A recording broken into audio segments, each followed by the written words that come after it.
everyone, welcome back to the channel.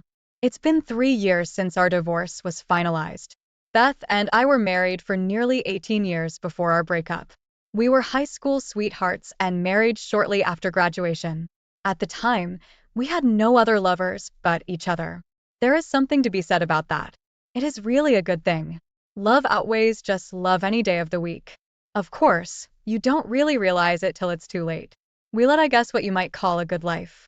We had 4 kids together: Amy, Brad, Carla, Daryl. We called them the alphabet kids. After Daryl was born, I had a vasectomy. I didn't want the whole alphabet. Amy and Brad are in college now, but Carla and Daryl still live with Beth, my ex-wife. What happened? What went wrong? We seemed to be a happy family. We were good parents and supported everything our kids did. We were like most young couples, struggling to make ends meet. I worked in a manufacturing plant, and Beth started working at the local Walmart store once the 2 older kids started school. The younger kids started in daycare when one of us wasn't home to watch them. It wasn't the greatest thing to do, but in today's society, that's how it goes. I often wonder how my parents and grandparents were able to do it with the women not working. I don't know whether to blame society or materialism. We wanted a lot of things, and we wanted them too fast. Our love life started off great, like probably most young people. We did it all the time, day or night. As the kids were born, we did it less and less. It's probably that way with most families. We just didn't have the time, or so we thought. Looking back, the problem was us. We started taking each other for granted. Our love life became a hurry up and do it. We reached our climaxes, but it was nothing like the days of old. The sweat and I love you so much type of love. In a sense, I guess it became boring, but only because we didn't put the love in it where it belonged. I eventually got a promotion to supervisor. Our financial situation became much better. As the kids became older, we were able to go out once in a while. Dinner and a movie was enjoyable. It started to put a little of the luster back into our somewhat boring relationship. I guess all marriages go through it. You love each other, but take each other for granted. Beth came home one day and said she wanted to go out with the other girls at work. I didn't see any problem with that since our kids were now old enough to take care of themselves. This happened about 4 years ago. Beth got dressed in slacks and a blouse. She looked nice. She was like a lot of women, always worried about her weight, but she always seemed to look nice at any weight. When she got home, I asked her if she had a nice time. She told me she did, and about some of the other girls. I have nothing against Walmart, but a lot of the women that worked there were divorced and separated. It didn't seem like the type of people that Beth should be partying with. I told her so, and she got mad at me for downgrading her friends. I didn't know such thing, I told her. It's just that these women will look for men, and you will be there with them. She looked at me a little sheepish. We were together for 18 years. I knew all her moods. I know I hit a nerve. Well, did you dance with any men? I asked. She delayed in answering me, but then said, I didn't do anything wrong. Yes, I danced with a couple of guys, and that was all. I knew a little more happened, but didn't push the issue right then. She told me that she and her friends were going to go out once a month. I wasn't really happy with it, but what could I really say? I would have to just wait and see. The following month, she wore a skirt with pantyhose. I watched her get dressed. She didn't say much to me. I told her that I would be waiting up for her. It was past midnight when she came in. She looked at me and started to go to the room to change. As she started toward the bedroom, I asked her, when you left, you had pantyhose on. Where are they? It was hot, and I took them off, was all she said. Beth, this is starting to get out of hand. We need to talk, I said. She asked me to leave the room so she could undress. I told her that she had undressed in front of me for 18 years and wanted to know what was so special about that night. I walked up to her and grabbed her by the arm. It was something I had never done. Please done it, Jerry. I beg you, please done it. She knew what I was about to do as I reached under her skirt and found her pantyless. She started crying as I pushed her away. Her privates was sopping wet with another man's juices. Well, I guess that answers why no pantyhose, doesn't it? I'm sorry, Jerry. It just happened. I was drinking at this party, and Joe kept telling me how beautiful I was, and then he kissed me and began touching me.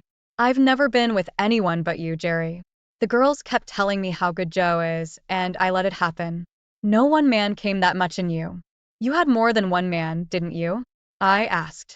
When Joe took me, I was lying on the bed, and a couple of other guys came in and took advantage of me also. They didn't take you. You let them all fudge you. Doesn't our marriage mean anything to you?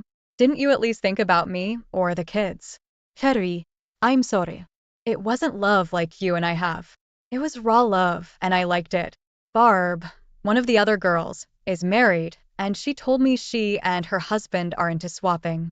I don't want to lose you, Jerry. Please come with me one time and try it. She begged. I needed to think. My mind was going in 100 different directions. I told her I didn't want to talk anymore right then. My mind didn't comprehend what just happened. I told her we could talk the next day. I'd sleep on the couch that night. In the morning after the kids left, I got dressed and went to work. Beth was still sleeping from her hard night. I couldn't keep my mind on my job and took the afternoon off. I went to where Beth was working and walked up to her. She smiled at me. She was a cashier that day, and at the next register was her friend Barb. I had read the name on her name tag. Honey, how come you're not at work? Her friend Barb kept eyeing me. I'm going to see Jeff, our lawyer, today. I'm getting a divorce. I turned around and walked out. Behind me, I heard Beth yelling at me to wait. She had a customer at the register and wasn't sure what to do. I guess she was in panic mode. I didn't wait as I walked briskly out the door and got in my truck and left. I went straight to the house and packed most of my clothing. I threw it all into boxes and put it in the truck. I had no idea where I was going, but I knew where I didn't want to be. I did leave a note for my kids. I told them that their mother and I were getting a divorce, and she could explain it to them. I really would like to know how she was going to explain this one. Probably make it my fault. She was good at blaming me for most things. I ended up going to my parents' house. They were in their 60s and had been married over 40 years. I told them that Beth and I were separating and would probably get divorced. I know it hurt them because they really liked Beth, and this was probably a shock. I told them I needed a place to stay, and they offered me the whole basement. It was all remodeled and had a nice bedroom, and even a small kitchenette and living room set up down there. They told me I could stay as long as I needed. They didn't much use the basement anymore. They didn't like the stairs. About 2 years ago, they moved the washer and dryer upstairs after Mom's hip replacement. I might ramble on a little while telling you this story. There's so much to tell you. I know you want to know about Beth and what the kids thought, as well as input from the lawyer and a few other people. I told Mom and Dad that Beth wanted more freedom. It was kind of hard to explain that she wanted to fudge other people. I didn't want to tell my parents that. I just told them that we felt differently about a number of things and didn't think we could come to an agreement. They weren't happy with that explanation, but that was all I could tell them for now. I did make it over to Jeff's, our lawyer, and he told me that Beth had already called twice. I asked him if he was going to represent me or her. She doesn't want a divorce, Jerry. She thinks you can work this out. Answer my question, Jeff. Are you her lawyer or mine? I asked again. I'm hers, Jerry. She called me first, and I accepted the case. I'm sorry. If you would have called me, I would have been yours. Please talk with her, Jerry. You are both my friends, and I hate seeing you two in divorce court. Did she tell you why I walked out, Jeff? Why I want a divorce? I asked. She said you two had an argument about her going out. She got drunk and cheated on you, he replied. Truth time, Jeff. She went out after I told her I had a bad feeling about it. She screwed 3 men and then asked me if I wanted to swap with her friends. There's your case, Jeff. I'm going to see Sally Black. We both know she's the best in the business. I'll have her call you as soon as we get a plan together. Thanks for nothing, Jeff. I turned around and walked out. Sally was the best divorce lawyer in the state. She was as hard-nosed as they come. I knew a few men who went against her, and they were all taken to the cleaners. I called Sally, and she gave me an appointment for the next day. She told me not to talk to Beth until we had our meeting. I asked her about the kids, and she told me to have my parents call them and tell them we would talk in the next couple of days. My parents did call the kids and talk to Amy, our oldest. They told Amy that I would call them and talk to them in the next few days. They mentioned that if any of the kids had an emergency to call them, also that I would be staying at their house. About 2 hours later, Beth called the house. She told my dad she needed to talk to me. I shook my head no, and my dad said that my lawyer said not to talk to her that day. I would call her after meeting with my lawyer. I heard my dad say to Beth, "Beth, I don't know what happened between you two, but you must have hurt Jerry terribly. I've never seen him like this." He talked a little more and hung up the phone. He looked over at me and said, "Beth told me to tell you she loves you and not to do this to your family." I was pissed. I knew she was going to throw it in my lap, make it my fault. My mom was out of the room, so I told my dad the truth. I told him not to tell Mom because it would crush her. She loved Beth. He had tears in his eyes when he left the room. My dad was a pretty sentimental guy. I did go to work the next day. I wasn't allowed to accept personal calls in the plant except for emergencies. I told my manager about applying for a divorce and to make sure no calls were forwarded from Beth as emergencies. I was glad to be working. It kept my mind focused on something other than Beth. I met with Sally after work. She was a beautiful lady, but pretty much all business. "Jerry, what do you want to happen here?" she asked. Wow, I guess I'm not really sure. You see, I love Beth. I really do and probably always will.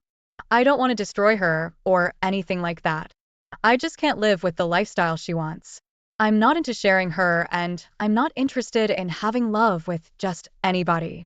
I am somewhat worried about the kids.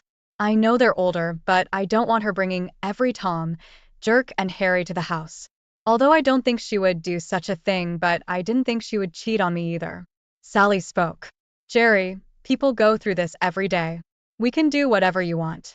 I take it you don't want the affair situation publicly known for the sake of the kids. You need to support them and we can pretty much dictate the amount. You can give or take whatever you want.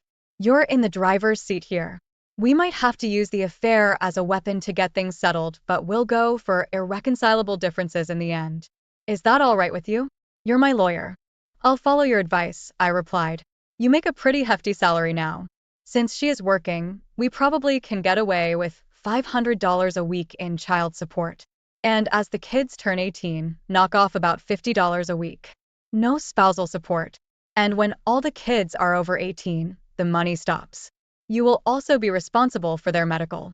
As far as higher education, it's up to you if you want to supply any. You don't have to legally. Your oldest is 17 and your youngest is 12. So you will have to pay some support for the next 6 years. Do you want to go with this or do you want something else? What about our savings and my retirement package? All the savings will be divided equally as well as any bills that are in both of your names. You have 2 vehicles, so you can each have one.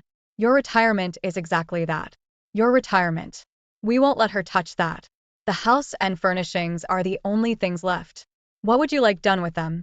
Our house is worth about $200,000 and we owe about $60,000, but my kids live there. I'm not sure what to do, I said. I have an idea to throw at you. In many cases like yours where you're not after revenge and there are kids involved, I suggest that you let her have the house to live in until the children are all grown and out of the house.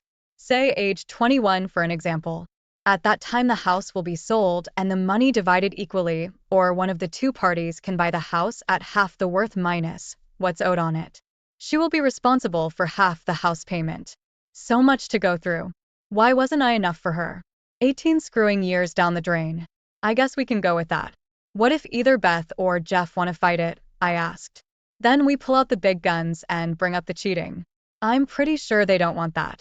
If they do, then we'll ask for custody and a 50-50 split of everything and of course no support since she won't have the kids. I took the next day off and Sally called Jeff and told him that she had an offer for him and Beth and asked if they could be at her office at noon. Of course Jeff balked about coming to Sally's office, but agreed to it knowing it was a no-win situation for him. Jeff and Beth showed up at the same time. I figured Jeff told her to wait for him in the parking lot. There we were at the table. Sally and me on one side and Jeff and Beth on the other. Jeff spoke first. He knew Sally and wasn't happy about being on the opposite side. "Nice to see you again, Sally. I know how you operate and like to get down to business. Before you make us an offer, Beth would like to talk privately with Jerry. No, I said. She did her talking the other night. I will talk to her only after the papers are signed. Everyone here is aware of why I'm asking for the divorce. I looked directly at Beth. If you're afraid of having your love life being exposed, please listen to my offer. I think it is most generous. Sally said, well, that question was answered. Mrs. Cohen, Jerry has made you a very fair offer. Sally handed a copy to Beth and one to Jeff. He will use irreconcilable differences for the reason of separation. As you can see, he has given you a decent income while your children are living at home. The only debatable issue here is the house. I think Jerry has been very fair in his offer here also. Jeff spoke again. We need time to look over this document and see about a possible counteroffer. Sally, I will talk with Beth and get back to you in the next couple of days. Jeff, just so we are clear on the issue, there will be no counteroffer. If you turn this offer down, which I believe would be very ill-advised, Mr. Cohen will file under adultery and ask for custody of the kids and the house. Beth looked up and was crying. Sally was playing hardball, and it hurt me to see Beth cry. Beth grabbed a pen and asked where to sign without even reading it. She was crying full-fledged tears then. She was afraid of losing her kids. Mrs. Cohen, please calm down, replied Sally. Jerry doesn't want to hurt you or the kids. Please take a day or so, as Jeff has suggested, and see if everything is agreeable. Maybe we have overlooked something. I'm sorry about my threatening tone, but I wanted to make it clear that we are offering a very good settlement here. Jerry is seeing to it that you and your kids are well taken care of, so please take the document and discuss it with your lawyer and Jeff, and I will discuss it, say, tomorrow. Sally handed her tissue box to Beth. Allie. Beth took a couple of tissues and looked at me while her crying lessened some. Jerry, I do love you no matter what you think. I was just hoping that we could put some time between us and maybe get back together, but I see that you have already made your decision.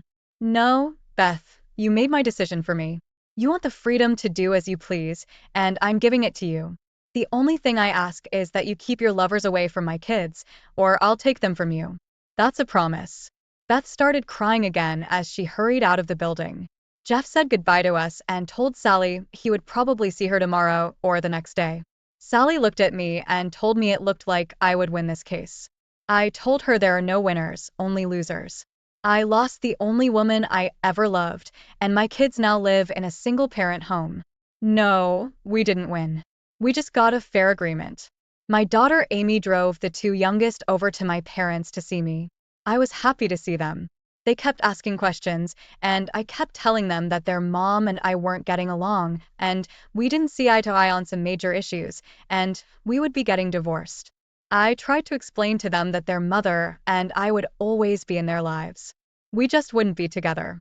Daryl, I will be at your games. I wouldn't miss them. And Carla, when volleyball season gets here, I'll be in the stands rooting for you. I will always be part of your lives. I hugged and kissed them all as they told me how much they loved me. I gave them my cell phone number, and of course they could always call me at Grandma's house. Brad showed up a little later. Dad, I have a question for you. Did you cheat on Mom? No, Brad, I would never cheat on your mother. Why would you ask me that? Well, Jim, my buddy at school, and Travis, our neighbor, said their parents are divorced, and in both cases their dad was caught cheating on their mom. I was hoping you didn't do something like that. God, I love you, Dad, and I'm going to miss you. Brad, you won't be missing me. I'm not leaving the country. I'll always be here for all you kids. It will just take some time getting used to our situation. Well, the divorce was finalized, and I kept my promise to the kids.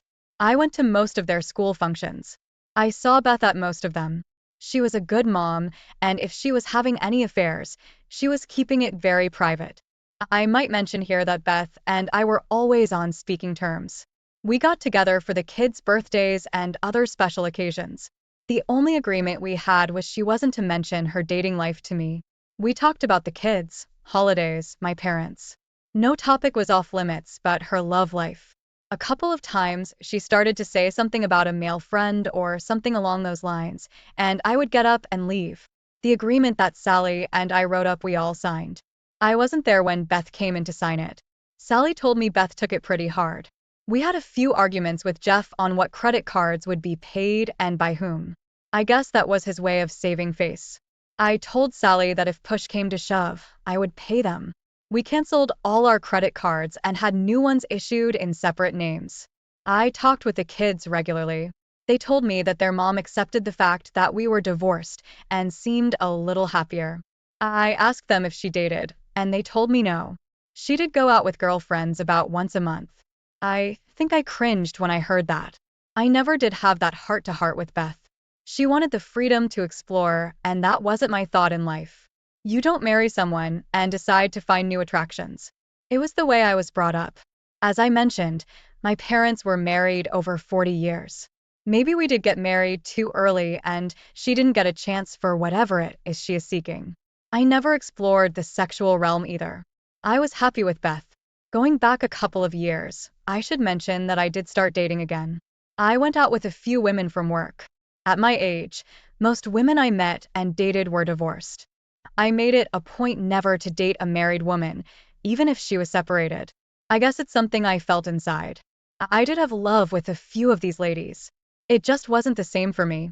I mean, it was good, and I treated them all with respect, but I always thought about Beth. It's funny how you can't just shake it off and go on with your life. I tried. Believe me, I really tried. All the women I dated just didn't do it for me. My best days were the family events, when I could see Beth. One night last year, I went out with the guys from work. They said they knew a noisy lounge where the women hung out. Of course you know who I saw there. It must have been ladies' night out. I looked up, and there she sat. It was funny though, because there weren't any men around them yet. I didn't know any of the women she was with. The only one I ever met from her work was Barb, and she wasn't there. I walked up to Beth from the side, so she didn't see me coming. Would you like to dance? I asked. Jerry, what are you doing here? She asked. Just out with the guys. Are you waiting for someone, or do you want to dance? I replied. No. Yes. I mean no. I'm not waiting for anyone. And yes, I'd love to dance with you. Let me introduce you to my friends. She rattled off a half-dozen names and then said, these women all belong to our card club. About once every 6 months we go out instead of playing cards, and it just happens to be tonight. Now, how about that dance? We went up to the dance floor and I held her in my arms. Just like old times, isn't it? I said. She looked up and smiled as I pulled her tighter. We had 2 slow numbers in a row, and then the band started a fast one. I never could dance to those type songs, I said, as I walked her back to her table. She seemed sad that I took her to the table. Ladies, it was nice meeting you. I better get back to my friends. As I walked away, it just didn't seem right. I didn't want to see if she was approached by another man. I told my friends that I had to leave and would see them later. As I walked out the door, I turned and saw Beth staring at me. The next day I got a call from her. She said it was nice to see me out and about and enjoyed being with me. She asked me if I would help plan Amy's wedding reception. My oldest daughter was going to get married. It seemed like just yesterday I held her in my arms. Now here she was, ready to start her life with her boyfriend. It's funny Beth called the day after I had seen her since I knew Amy's wedding was a year away. I told her I thought it was a bit early since it was so far away. She told me that reservations and such have to be made way in advance. I suggested she give Amy a call and make the plans with her. After all, it was her wedding. After they got their ideas on paper, I would look at the financial end. She said that was okay, and she would give Amy a call and get things started. I wanted Beth to know that one dance does not put us back together. I called her about a month later to ask her how the plans were coming along. Carla answered the phone and said that Beth had gone out with friends. I was aggravated, but really had no right to be. We've been divorced for over 2.5 years now. I did ask Carla if her mom went out regularly, and she told me about once a month. I called my buddy Pete and asked him if he wanted to go to the lounge. He was divorced also and enjoyed the ladies. We walked in, and the place was crowded. I saw Beth sitting with a group of people, both men and women. I decided to heck with her. I was going to find another woman to dance with. I saw this young gal probably around 30. She was dressed really sexy with a mini skirt on and braless. Pete said, "Darn, now that's nice. Check out those gals sitting by themselves." The gals were seated with some other women who were dressed about the same. They were only a couple of tables away from Beth and her friends. I was walking in the direction of Beth's table when she spotted me. Her mouth kind of flew open and I walked right past her table and to the table with this sexy young chick. "Care to dance?" I asked her. "Sure, I like older men, especially good-looking ones," she replied. I knew she said it loud enough that Beth heard her. We got up and I held her close. I wasn't holding her hand but had my arms around her and had her chest tight against me. "I'm Jerry and you are a very lovely woman." I was dancing almost in front of Beth's table. "I'm Rachel and it's nice to meet you, Jerry." I kept her close and tried not to look at Beth. The men at Beth's table were staring at Rachel's legs. I would pull on her skirt and give them a little more to look at. The next one was a fast song but Rachel and I stayed on the floor and danced. I knew this would get to Beth since I never danced fast songs with her. It was followed by another slow one and I grabbed Rachel and held her tight. I slid my hands down one time and squeezed her buns. She just smiled at me. At the end of the song, I walked her back to my table and told her maybe we could dance again later. Rachel replied, "I'd like that." Pete had just returned to our table also. He danced with one of the other gals who was there at the same table with Rachel. I was sipping my drink and Pete looked up and said, "Here comes a nice-looking broad." He had never met Beth, but that's who was coming to our table. "Will you dance with me?" she asked. I looked over at Pete as though she was talking to him. "Jerry, answer me." I stood up and said, "It would be a pleasure." I looked over at Pete and said, "Pete, meet Beth, my ex-wife." Pete's mouth dropped open remembering he had just called her a broad. As we were dancing, Beth said, "What was that all about? She was all over you." God, she would have screwed you on the dance floor if you would have asked her. "Isn't that why we're divorced? You wanted me to fudge other women so you could have other men?" I asked.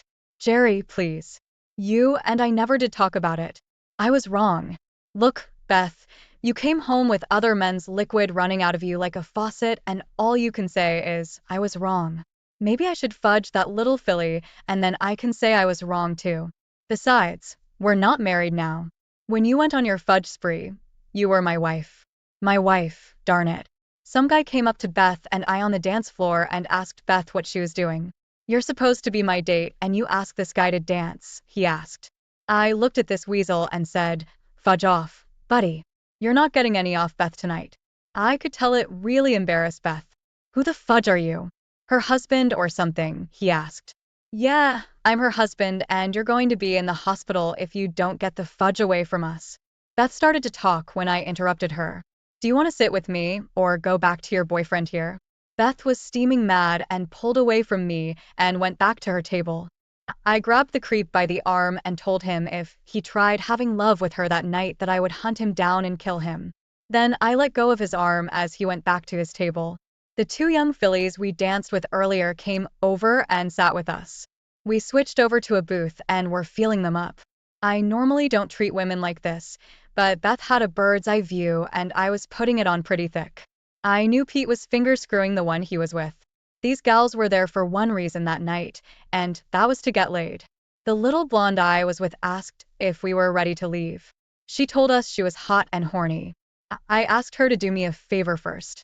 I pointed over to Beth, who was sitting there looking really mad in our direction, and I asked her to go over and tell that woman that she was going to get her wish that evening. The little blonde smiled and walked over and told Beth what I had said, and she came back. Beth was furious and tried to get up, but was trapped between some other people. By the time she got up, we were gone. We did have love with these two hot chicks at Pete's apartment. In fact, throughout the night we even changed partners. The love was great, but after they left the next morning, I didn't feel complete. I knew what it was. The love was missing. I had turned off my cell phone, and when I turned it on, I had 10 messages from Beth. She was hot under the collar. She called me every name in the book. On one of her messages, she said I ruined her evening. That made me feel good. It was about 9 in the morning when I called her. She answered the phone, and I asked her if she was calmed down any. She began ranting and raving again, saying what a jerk I was and how much I hurt her. Then, all of a sudden, she stopped. How does it feel, Beth, to know the one you love is screwing someone else? It's the life you chose. You fudge who you want, and I'll fudge who I want. To heck with love. I could hear her crying as I hung up the phone. I didn't hear from her for a couple of weeks. Then one day she called. Jerry, can we talk? I mean about everything. I know it will hurt you because seeing you with that bimbo hurt me, so I know what I did was much worse. Beth, it's over now. Go on with your life and fudge who you want. I don't care anymore. I just wanted you to get a taste of how it felt. Jerry, I haven't screwed a man in 2.5 years. The last time was a month after you left me. It wasn't all that good, and there was no love. I realized that it was just men using me as a fool. I'm not a fool, Jerry. I was wrong. I was really wrong, and there is no way I can prove it to you. I wanted to try and explain it to you, but that type of life is not for me. I realized it when Joe asked me if I was his little fool. I slapped him hard across the face. He went to hit me back, but I kicked him in the balls before he had a chance. I don't want that life, Jerry. I want the life that we once had. Honest. 2.5 years. What about that idiot a couple of weeks ago? He said he was your date. He had every intention in bedding you down. He was friends of one of the guys at our table. The other men at the table were with their wives. Since I was the only single woman at the table, he assumed he was going to be with me. I had no intention of doing anything other than maybe dancing with him. Besides, he told me you were going to kill him if he laid a hand on me. Did you tell him that? I sure did. Do I have to follow up on my threat? Heck no. He wouldn't even dance with me. The only reason I went back to the table was that you embarrassed me so badly. Then you sent that bimbo over to let me know you were going to have love with her. Did you, Jerry? Did you have love with her? Beth, we're not married. I'm free to do what I want. By the way, whatever happened to your friend Barb? I don't see her with you anymore. They don't belong to the club anymore. She and her husband are divorced. The reason they tried swapping was because they thought it would add a little lust into their marriage. Her husband ended up divorcing her, and he and the other man's wife left together. 2 more marriages went down in flames. I thought it was odd she mentioned the club. She mentioned she hasn't gone there for years. I thought I'd change the subject. How are the wedding plans for Amy coming along? You haven't told me much about them, and now it's only a few months away, I asked. I know you know all the plans. Amy has talked to you a dozen times. I guessed I felt you didn't want to be over here alone with me, so that's why we made the plans and just let you verify them. I'm not afraid to be alone with you, Beth, I said. Oh yeah? I don't believe you. If you're not afraid of me, then take me out on a date, she laughed. I don't think that would be a good idea, Beth. It may give the wrong impression. People might think we were getting back together, I replied. I knew you were afraid. You still love me like I love you. You just wanted to admit it, she said. Beth, I do love you, but the hurt of what you did to me is still there. I see it every time I look at you. When you cheated on me, you took a big part of my heart away. I don't think it's mended yet. I don't know if it will ever be. God, I'm so sorry, and there is nothing I can do. Nothing. Jerry, I'm the one who ruined our marriage. I'm the one who lost the only man I ever loved. I'm also living daily with the guilt. I've thought time and time again about taking my own life, but it's the kids that would have to live with that. I've done enough damage to them. I was hoping that one day maybe, just maybe, we might get back together. I didn't know what to think anymore. I never had talked to her, and now I hear this. God, my mind was in turmoil. I wanted her. I loved her. I hated what she did to me, and to our marriage. What if she followed up on her thoughts? Was she laying a guilt trip on me? I had to know more before I'd believe her. I knew I couldn't live with it if she would take her own life. I thought I knew her well enough to know if she was lying to me, but I don't know anymore. I had to find out for sure, but how? We all have thoughts like that once in a while. Thank God we don't follow through on them. I had to say something to her, but what? Beth, I'm getting hungry. Care to join me at the Red Lobster for lunch? We could discuss what we'll give Amy for a wedding present. All I heard for the next 30 seconds was crying. Then a tiny voice said, I'd love to. Now, Beth, you have to understand that this isn't for love. It's lunch and a little talk about Amy's wedding. I understand. I could almost hear her smiling. I stopped by to pick her up and she was standing on the porch waiting. God, she was beautiful, dressed up in a nice dress that showed ample legs. I pulled up and she came almost running to the car. She got in and just smiled. We talked about generalities, avoiding the heavy stuff. She told me she had bought a dress for the wedding. She told me I better get measured for a tux. I knew I had to wear one, but I don't think any guy looks forward to it. Without thinking, I asked Beth if she would go with me to see how I looked in one. I hadn't worn one since our wedding almost 22 years ago. She looked surprised, and so was I. It just came out. I was so used to asking her opinion when we were married. Yes, I'd love to come with you. Just let me know when. I could hardly take it back, so I told her the following Saturday would be fine. I would have to watch myself. I could get myself into trouble here. We were seated at the table and we both ordered iced tea. We always ordered the same stuff. We had so much in common. Beth, I need to ask you something, but I really have to know the truth. I promise after you answer, we will never discuss the topic again. Did you mean it when you talked about taking your own life? She looked at me with a tear in her eyes. Don't worry. I won't cry. I've done that enough in the last 3 years. In answer to your question, yes, I did. I told you I went out once after you left me. I know this is going to sound really stupid, but I did it for revenge against you. Revenge against me. I done unders. I was all mixed up, confused, and felt abandoned by you. I know it wasn't your fault at all, but at the time I wasn't thinking rationally. So I went out again to get even with you. I wasn't enjoying it at all, and that's when I got up to leave and he called me his fool. I slapped and kicked him and came home crying. The kids were already in bed, and I just felt my life was over. I went in and got the whole bottle of sleeping pills and was about to take them when Carla asked if she could sleep with me. She told me she needed me. I stayed crying with my little girl asleep in my arms. It's when I prayed to Almighty God for help.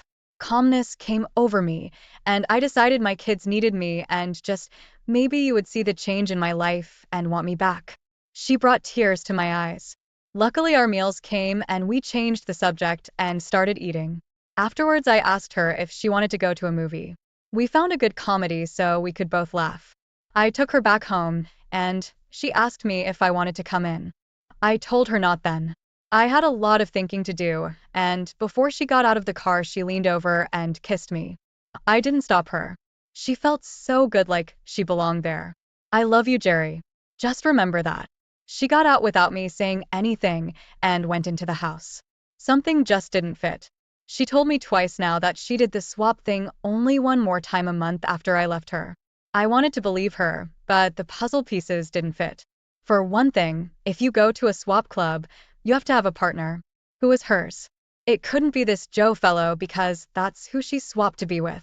Where was her man when she was fighting off his Joe fellow? Then the possible suicide. She said time and time again. Yet she only told me about the sleeping pills. I wanted to believe her, but I needed answers. My biggest problem was where she went every month and with whom for 2.5 years. The kids never mentioned meeting anybody. Maybe she was being honest with me, and I was being paranoid. All our free time was spent getting ready for Amy's wedding. I did have lunch with Beth, Amy, and my son Brad and Amy's fiancé Ben. We were headed over to be fitted for our tuxes. I swear I looked like a penguin, but Amy and Beth both said I looked handsome. Time flew by so fast, and before I knew it, it was time for the wedding rehearsal. I went over to the church and did all the things I was asked to do. No big deal. As Amy and I walked down the aisle and I did some silly things like hopping and skipping, nothing bad, just having a little fun. I remember the pastor saying that it would be different the following day. We might be nervous, so we should try to remember our parts. I thought, yeah, walk down the aisle and later say her mom and I wow. I thought, who couldn't do that? Afterwards, we all went to the restaurant and ate. I made sure I went. It was something that I didn't have to pay for. Before I left to go home, Beth came up to me. I had hardly said much to her that evening. Jerry, I'll see you tomorrow. It was something about the way she said it, and I leaned over and kissed her. I don't know why, but I did. Maybe it was the joyousness of the occasion. I can't really say. She smiled at me and I left. I was at the church early, just like I was told. The bridesmaids and ushers were all there. People started arriving. I was starting to get a little jittery. Beth was being escorted to the front row. She looked so beautiful. I've never seen her more radiant as she smiled at me. "How's my penguin today?" She laughed lightly. "He's scared shitless. His daughter is getting married, and his wife never looked more beautiful," I replied. I realized what I said after I said it. It was true. I've never saw her more beautiful. "It's okay, honey. Everything will work out fine. You will do fine. Just don't walk on Amy's dress." She smiled at me. I headed out to the back of the church and waited for Amy. When I saw her coming to be by my side, I started crying. She looked like a younger version of Beth. "It's okay, Daddy. We can do this. Mom told me to tell you she loves you and not to step on my dress." It made me chuckle, so much like her mother. I got a little pang hoping Amy wouldn't be totally like her mother. My little girl was getting married. The music started and the bridesmaids and flower girl and everyone else had made their entrance. "Well, Dad, here we go," Amy said as we entered the sanctuary of the church. We started our walk down the aisle. I kept telling myself, "Don't step on Amy's dress." My eyes were filled with tears as I walked my little girl down the aisle. This was what life was all about. Love and family and friends. We made it down to the front of the church with half the people with tears of joy in their eyes. Thank God I wasn't the only one. "Who gives this woman to be married?" the pastor asked. What was my line? "Me and Beth." "No, her mother and I said. I turned to sit next to Beth and she was both smiling and crying. I whispered to Beth, "I screwed up. One stupid line and I screwed it up." "Everything is fine, honey. You did great," Beth whispered. Through the whole service, I was holding Beth's hand, probably to the point of hurting her. She didn't say a word. She just sat there, smiling and crying. I was glad when that service was over. Then we had to stand around for pictures and whatever else they do. Then it was time for the reception. I needed a drink and went and got one. Everyone was having a good time. Amy and Ben made a nice couple. People were saying it was so nice to see me and Beth together. Every time I heard it, Beth just smiled, never saying a word. The dancing began, and they had appearance of the bride dance. I guided Beth onto the floor and started dancing. People started clapping for us. I looked around at all our kids smiling. I looked over at my mom and dad, and they both gave me a thumbs up. It looked like everyone was sure about us, but me. After the wedding, Beth asked me if I would drive her home. Of course I said yes. When we got to the house, she asked me if I was coming in. I answered, saying, "The kids will be home shortly and I don't want them to get the wrong idea." "They already have the wrong idea. They went home with your mom and dad and will be sleeping in your bed. The only place for you to sleep tonight is in my bed or Brad's," Beth replied. "Are you going to open my door for me?" She smiled. I decided what the heck. She wanted me, and so I decided to follow my heart. I wanted to make sure I didn't propose or anything. I still had too many unanswered questions. I got out and walked her to the door. I opened it, and she told me to come in. "Jerry, you don't need to marry me tonight. Maybe that time will come and maybe it won't. I do want you to make love to me tonight, just like you used to." I walked in, and we both slowly undressed. She is the most beautiful woman I have ever seen. She told me that's because I'm looking through love glasses. We made love that night over and over again. In the morning, we made love one more time and then she made me breakfast. "Jerry, I'm not going to push you and I'm not going to rush you, but I will always be here for you as long as it takes." I smiled at Beth and left the house. I didn't even kiss her goodbye on purpose. I wanted her to know that the love was great, but I wasn't ready yet. I now had a new problem to ponder. Beth did things to me that we have never done, and yet she's been without a lover for almost 3 years now. Something was out of kilter. I knew it but couldn't put my finger on it. Everything was too nice, fit together too easy. For over 2 years, Beth never said anything about getting back together. In the last year, she was throwing herself at me. I needed to know more. When I got back to Mom and Dad's, everyone had left. Dad asked me if everything was okay, because I seemed out of sorts. I explained to him that something wasn't right and I needed to find out what. Even though it was Sunday, I called Sally, my lawyer. I explained the situation, and she thought it was odd also. She told me to not say anything for a couple of days. She had a private investigator who would find out what was going on. Beth called on Monday and asked me over for dinner. I told her that I was busy and would take a rain check. I had some business to take care of. I didn't tell her I was getting antsy trying to put two and two together and kept coming out with five. On Thursday, Sally called me at work and asked me to get to her office as soon as possible. She said it was extremely important. I asked for the rest of the day off and went to see Sally. When I got there, Sally told me things I didn't want to hear. I was right about Beth. She belonged to a swap club and her partner was Jeff, her lawyer. It seems that after I walked out, Jeff decided to take my place. Beth never decided to quit her lifestyle, but hide it from me. I asked Sally why was she coming back after me in the last year. She had her freedom and her life. Why bother me? It's all about money, Jerry. In the last 3 years, she has borrowed from the home loan to the tune of $100,000. Instead of owing the $60,000, you owe $160,000, said Sally. How did she get it? Didn't she need my signature to borrow money against the house?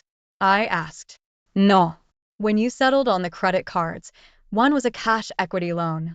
You could borrow continually on it to a specified sum. Yours is almost there now. Your friend Jeff slipped that one past us. There was no way of telling once you agreed to pay the credit loans. I'm sorry, Jerry. I should have watched that after the divorce was final. We don't usually do a follow-up unless asked, and of course Jeff wasn't going to ask. Sally, when I spent the night with her, I checked through the cabinets for her prescription drugs. There weren't any. So I called the doctor and he told me he never wrote a prescription for sleeping pills in the last 3 years and that Beth has been there for all her physicals. He said she was actually coming every 3 months instead of 6. I asked if she asked to be tested for any sexually transmitted diseases, and he told me she had the tests done and is clean. Thank God for at least that, I thought. By me paying the medical bills, I was at least able to find out this stuff. Well, Sally, what do we do now? I asked. The only debt you incurred is the house. We'll put a lien on it for $40,000, and if she ever tries to sell it, you'll get that part of the equity. The rest is a loss to you. As far as the kids go, 2 are already out of the house. The other 2 are old enough to decide if they want to live with your ex-wife, with you, or your parents. We will leave that up to them. Jerry, since you told me you will be leaving the state, you will probably out of the picture. I'm sure they would want to finish the last years of their schooling here. Thanks for everything, Sally. I guess it's all up to me now. Please call and put the freeze on the equity on the house. If the kids choose to live with my mom and dad, I'll need you to transfer the child support payment to my parents. I went home and talked to my mom and dad. I told them both that I could never go back to Beth. Even though my dad already knew, I explained it as though he didn't. Beth cheated on me, and I hoped she had given up that lifestyle, but she hadn't. If she would have been honest with me, we might have been able to work things out. I knew my parents were deeply hurt, but they needed to know the truth. I stopped by Beth's house while she was at work. I came right out and told the kids the truth. Their mom had cheated on me. I didn't tell them about swapping and the like. I tried to give her time to change, but she never did. I thought we had a chance at the wedding, but found out she was still lying to me. I could never live with her or trust her again. It just wasn't possible to forgive anymore. Now I had to tell them I was leaving the state. They could come with me, stay with their mom, or live with their grandparents. Both of the younger kids said they would stay with their mom. Even though she might have boyfriends, she never brought them to the house. Carla told me she never saw strange men at the house. About the only one to visit other than relatives was Jeff. They've known him for years. I didn't have the heart to tell them Jeff was one of her lovers. They all cried, saying they would miss me, but I explained that I would only be 5 hours away if they needed me. They would also be welcome to come and visit me anytime. When are you leaving, Dad? Asked Brad. Next week, once I get settled in, I'll give you my address and phone number. I love all of you and will help you any way I can. I called Beth at work. It was something I had never done. Beth, I'll meet you at the tavern. I need to talk with you away from the kids. She told me she got off work in an hour and would be there. I know she must have thought her plan worked and we would be getting back together. When she got there, I began our talk. Beth, I've been doing a lot of thinking. Because of Amy's wedding and making love with you, everyone is thinking we're getting back together. It's all going too fast for me. Do you know that no one knows why we got divorced in the first place? I look back on your life for the last 3 years. Where's the hurt? The pain that I felt when I discovered you're cheating? There wasn't any. Sure, your financial situation hurt some, but that was about it. She looked at me a little concerned. I continued. Our night together was the best ever. You did things to me that we have never done. I remembered you always thought it was too dirty, but there you were doing it. I had to wonder where you even learned it. Jerry, I can explain it, she said. Here's what I need you to explain. You told me you hadn't been with anyone for 2.5 years. Why did you lie to me? You had your girls' night out every month. It seems that the women you were with from work and your card club were also swap club members. So I guess you've been getting your sex in after all. She started in on her crying again. You screwing other men caused our divorce, and you never stopped doing it. Go ahead, explain it. Go home and tell your kids why I left in the first place. Tell them your privates has an itch that I'm not good enough to scratch. They deserve to know and are old enough to handle it. I've talked to them. God, Jerry, surely you didn't tell them about me, did you? She asked. It's always about you, isn't it, Beth? Never about your kids or me. I told them you had an affair and cheated on me. Jerry, I'm so sorry. You left me. What could I do? I'm a woman and need to be loved. You don't want love. What I did the other night was love. What you want is unlimited orgasms with unlimited fudge partners. Did you think I would never find out? How screwing stupid do you think I am? I had wondered what if we got married and then I caught you cheating again. Then it hit me. Your lover Jeff was behind the setup. Jeff. How did you find out about Jeff? Oh my God. What have I done? What have you done? You ruined a lot of lives, including your own. You gave up a man who truly loved you and was almost ready to go back to you. You have lost the respect of your kids, even though they will still live with you. You've hurt them all deeply. You lie, you cheat, and now you want to steal from me also. The love I had for you is still there, but buried deep in my heart. All I see now is a conniving fool who will fudge anything that walks. A couple of years from now, I want you to think about what could have been. Your looks will fade, and your kids will be gone, and so will the money. I guess you will still have a bunch of old fudge friends, and, of course, Jeff. I doubt if he'll stay around with a poor fool. She was crying hard now. Jerry, I really do love you. Please stay with me. I'll go to therapy, or whatever you want. I turned to her and said, I forgot to tell you. I'm moving out of state, and leaving next week. Thanks for the goodbye fudge. You really are good in bed, but of course you know that as well as God knows how many men. Goodbye, Beth. Have a nice life. I knew Jeff was behind the setup. If I would have gotten remarried, then that meant I would have accepted her lifestyle, and our old marriage agreement would be void. She and Jeff were playing me for the last year because of the money. She was already down 100 a month and deep in debt again, but was living the same as she always did. It must mean she had run up a heck of a debt. Such a stupid woman. Epilogue. I finally moved on with my life. I hurt for a while, but I was putting it all behind me. Did I love Beth? Of course I did. But her wrongdoing was just too much. It's been a few years now and I met someone. She was a few years younger than me. Beautiful, articulate, and funny. She told me she was divorced. She had 2 kids that were barely teenagers. When I asked her what caused her divorce, she said, a cheating husband. He wanted the so-called good life. You know, the include other people style. It wasn't for me. I'm a one-guy kind of woman. I also have to think what's best for my kids. I told him to go find a woman who thinks like that, but it wasn't me. We dated for about a year and I asked her to marry me. She looked up at me and asked what the marriage vows meant to me. To love, honor, and obey. Till death do us do part. Richer or poorer. Sickness and in health. To make love only to her and none other. I can do all that except the obey part, I laughed.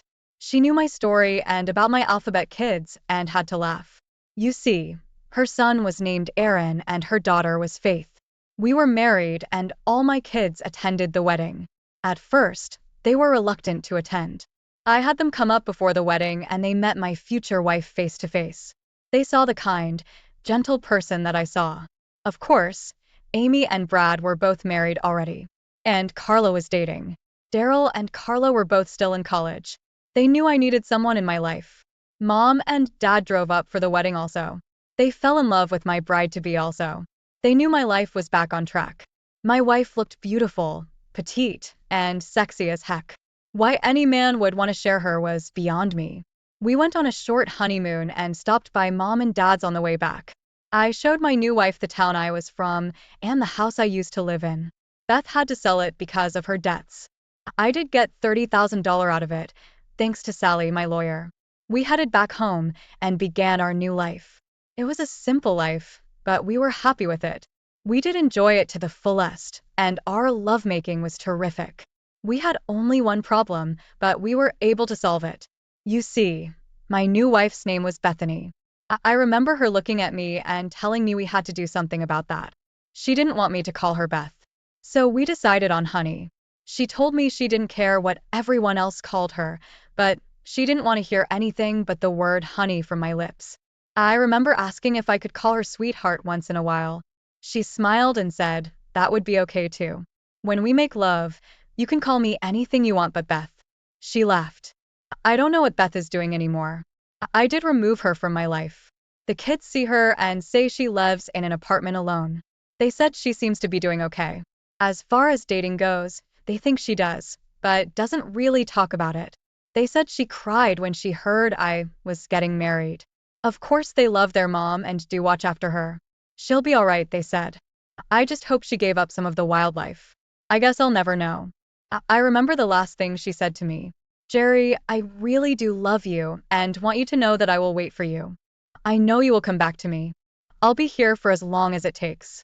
My answer to her was, forever is a long time to wait. Thank you all for taking the time to listen to today's story. If you enjoyed it, please like, subscribe, and share your thoughts in the comments below. Got a story of your own? Reach out and let us know.